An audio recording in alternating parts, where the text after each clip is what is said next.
I'm not gonna sit here and take it anymore. I'm Margaret Howell reporting for Infowars.com. We know that the president has said in his last couple of months of office, he's authorized for the fiscal year a push of 110,000 Syrian war refugees. They're entering our shores at any time. The reason we're talking about this today is because that fiscal year started on the 1st. So at any time, Owen, we could see this going largely unnoticed by our media because we know that they don't have a tendency to report on any of this. And we're here to bring you the most up-to-date information that we can on this massive issue that affects you and I. Now, 110,000, the argument on the left, Owen, is that that's not nearly enough. We know that if Clinton gets in office, she's promised to ratchet that up by as many as 5 times. We could see this massive push. But just on a local level for a second, the people that are entering these small communities, the communities aren't even properly vetted. They don't know that it's happening in some cases. And I know you're going to get into Hillary's plan. I just wanted to bring this up to people because the first has come and gone.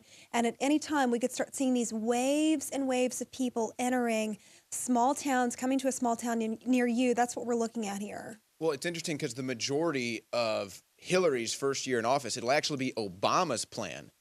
And if you look at the numbers here, Obama's plan has said it's going to admit 110,000 refugees. There's actually an article on the whitehouse.gov right now that breaks it down from where and what regions and the numbers. So for the majority of Hillary's first year, it's actually Obama's refugee plan. So Obama is going to continue his plan to bring in as many Muslims into this country even after he is in office. So But Hillary has said she wants to increase these numbers. This is what we're hearing from the left. I think that Hillary hasn't really put much time into a plan. She's been doing a lot of campaigning, obviously, so who knows what her plan might be. But they do expect that her first term could bring as many as 1 million Muslims here and cost the American taxpayers as much as $400 billion.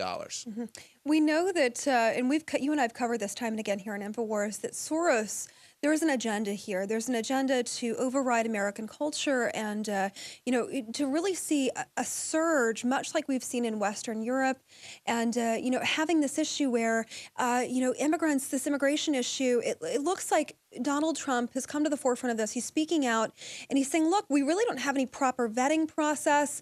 We don't have any way of tracking people once they enter the country. And DHS has even said, once we vetted these people, they are cleared, free to go. They're holding the correct paperwork to enter, that they're on their own. They're not tracked or followed in any way, shape, or form. Once they hit our shores and go through processing, they have the same rights as you and I.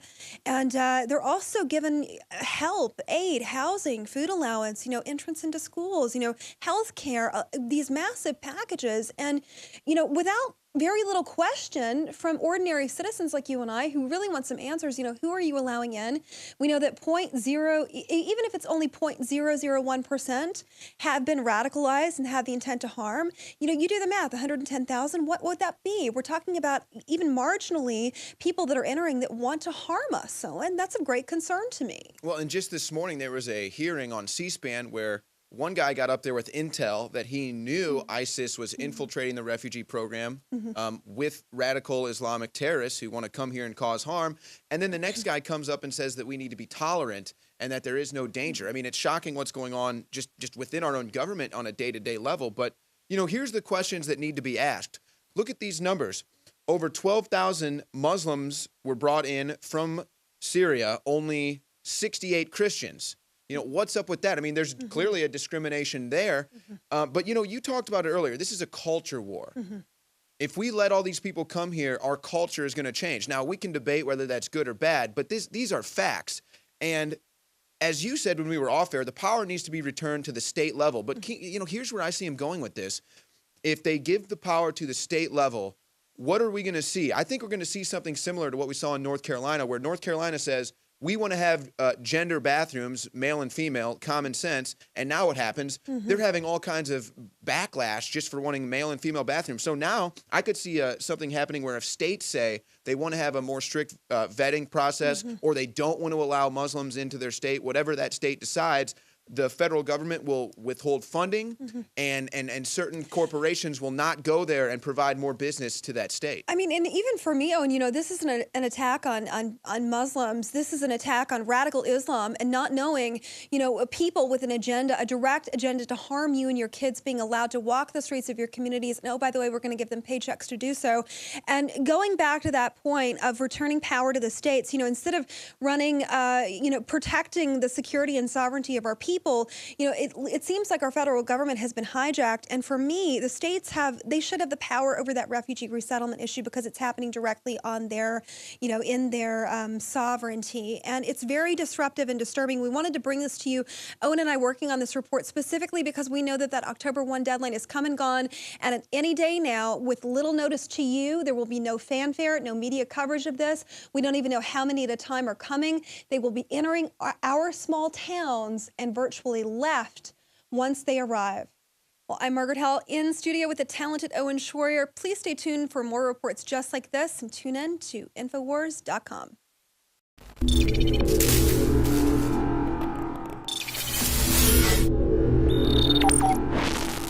My fellow Info Warriors, I am very excited to be able to announce to you the introduction at InfoWarsLife.com of a new way to save time and money when you stock up on InfoWars Life formulations like Survival Shield X2 and Super Male Vitality. Just go to InfoWarsLife.com today, select your favorite product, click on Auto Ship before adding to cart, and choose how often you want us to send you another order. Every time you choose Auto Ship at InfoWarsLife.com, you get 10% off, and you won't have to worry about running out and having to reorder next time. And of course, you can cancel with one click anytime. As you know, I'm all about the idea of a 360 win, and the new auto ship feature at InfoWarsLife.com is a sure win for everybody. A win for liberty, a win for health, and a win when it comes to big savings. Visit InfoWarsLife.com today and save 10% on your next InfoWars Life order by selecting auto ship at checkout. That's InfoWarsLife.com or call 888-253-3139.